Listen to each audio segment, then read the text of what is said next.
Starting off, obviously, you're coming off the sixth loss for the primaries. Now you're in North Carolina trying to rally voters. What are you doing here to get those voters solidified for that March 5th date? Well, we're doing rallies like this. You know, we've been in states all over the country now, heading into Super Tuesday, and we've had massive crowds. And this is people, they're not voting against something. They're voting for an America. They want an America that goes back to focusing on fiscal discipline. They want an America that goes back to peace through strength and prevents wars. They want an America where it's not about one person, but it's about the future of the American people.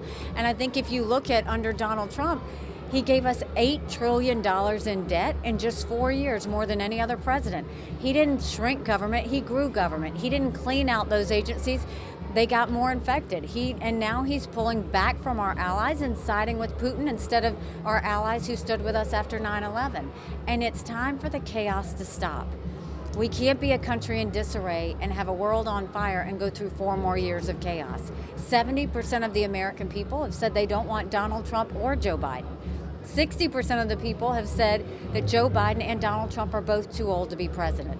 It is time for a new generational leader that's going to put in the work day and night without the negativity, without the baggage, without the vendettas, and just get real results for the American people.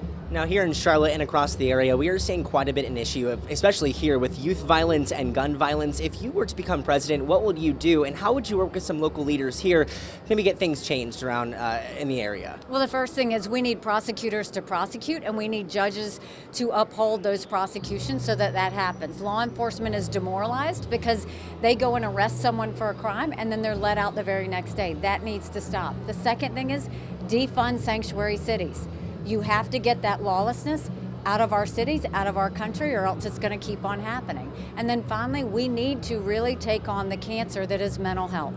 1 in 3 people have a mental health issue, but if treated, they can live a perfectly normal life. But we have to start tackling that and understanding that if we don't treat it, this is going to continue to happen. And while you were governor in South Carolina, many called South Carolina the beast of the Southeast. Yes. There are a lot of policies that you had there. What would you take maybe right in South Carolina that you had and make that nationally and change some things with that? Well, we would do a lot of the things that we did. You know, we took that 11% unemployment, put it to 4%. We announced jobs in every county in the state. We passed tort reform and pension reform. We did voter ID. We passed the toughest illegal immigration law in the country. President Obama sued us over it and we won. We paid down our debt. We built up our coffers. And, you know, by the time I left, South Carolina was named the most patriotic state in the country. That's what I want to do for our country. This is not about me as much as it's about my kids and everybody else's kids. They've been through a lot. They went through COVID, which was traumatic. Now they're worried about that $34 trillion in debt and what it's going to mean for them in their life. They're worried about getting a job. They're worried about making ends meet. They don't think they're ever going to be able to afford a home. And they're worried about wars breaking out. And all of that is under the umbrella in America that's anger and division and hate. And then everybody wants to know why we have so much anxiety, stress, and depression. We need to get in the chaos and once and for all move in a direction that gives people hope about the American dream again and lets them know that we're going to be results driven and not chaos driven. And that's the opportunity that the people of North Carolina have. We hope that they will realize in a general election you're given a choice, but in a primary you make your choice. And I hope the people of North Carolina make their choice for a new generation of sanity and normal again. Looking at international policies, I know you said you wanted to make America an energy powerhouse. I think that was a quote the last time you were in South Carolina. That being said, it was coming to drilling and pumping as much crude oil as possible, much as liquid gas as possible. That being said, you also mentioned the Keystone Pipeline. That sits at a very touchy subject for some Americans. What would you say in regards to maybe making it a powerhouse, but also respecting the land of the people that were there before? What we want to make sure that we do is we all want a good environment. We all want clean air. We all want clean water. We all want, you know, the earth that we can take and send to our kids in a way that's healthy and that continues to get better. But you don't do it in extremes. You don't go and say we're going to make everybody drive an electric car by 2033. You do it through a transition.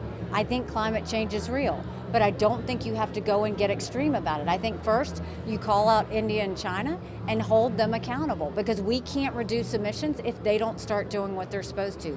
The second thing is you don't demonize our producers, you partner with them. They have great innovations they want to use. Nuclear fusion's one that they're talking about now. We need to start working with them on how we can better reduce those emissions.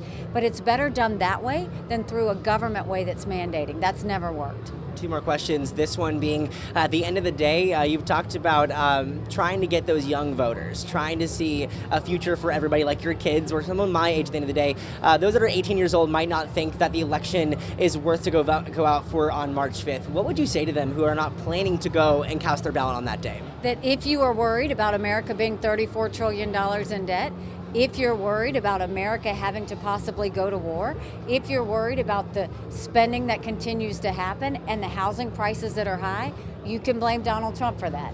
If you want to go to a place where we're paying down debt and not putting you on the hook, if you want to go to a place where we are actually normal again and not divided, if you want to go to a country that, see a country that's strong, that prevents wars, that's what we're trying to do. It's time to put an accountant in the White House that can get fiscal order and economic freedom and start to bring people safety and strength again so that we can all start moving forward. Recently, you told NBC that President Trump should have his court cases tied up prior to that November election or even the one in March. That being said, why should you care about that, and why should voters care that that could and should happen, like you say?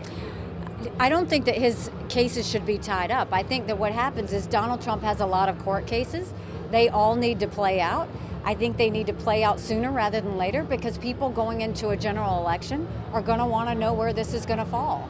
You know, it's very different when you're talking about somebody who could be indicted versus not. And I think some of those cases have been political in nature, and some he has to defend himself. But regardless, it's leaving people wondering what this is going to mean at the end of the day. And I think that's why when you look at polls, Joe Biden and Donald Trump, their margin of error at best. You look at those same polls when I'm in it, I defeat Joe Biden by 18 points. That's bigger than a presidency. That's House, that's Senate, that's governorships. But that's where we can actually get our country back on track to where we stop the wasteful spending and get our economy going again. It's where we get our kids reading again and go back to the basics in education. It's where we secure our borders with no more excuses. It's where we bring law and order back to our cities and a strong America that prevents wars that we can be proud of. And finally, are you just looking at 2024? Are you also looking at 2028 possibly? This is not about a future political career. If it was, I would have been out already. This is about the fact that I think this is a turning point for our country. We can either choose a Republican ideas like what I want, which is fiscal discipline, paying down debt, getting our country safe again through peace, through strength, making sure that we're focused on the things that matter for the younger generation, or are we going to continue to be a country that's distracted, living in chaos? I think we've got to make sure we're going in the right direction.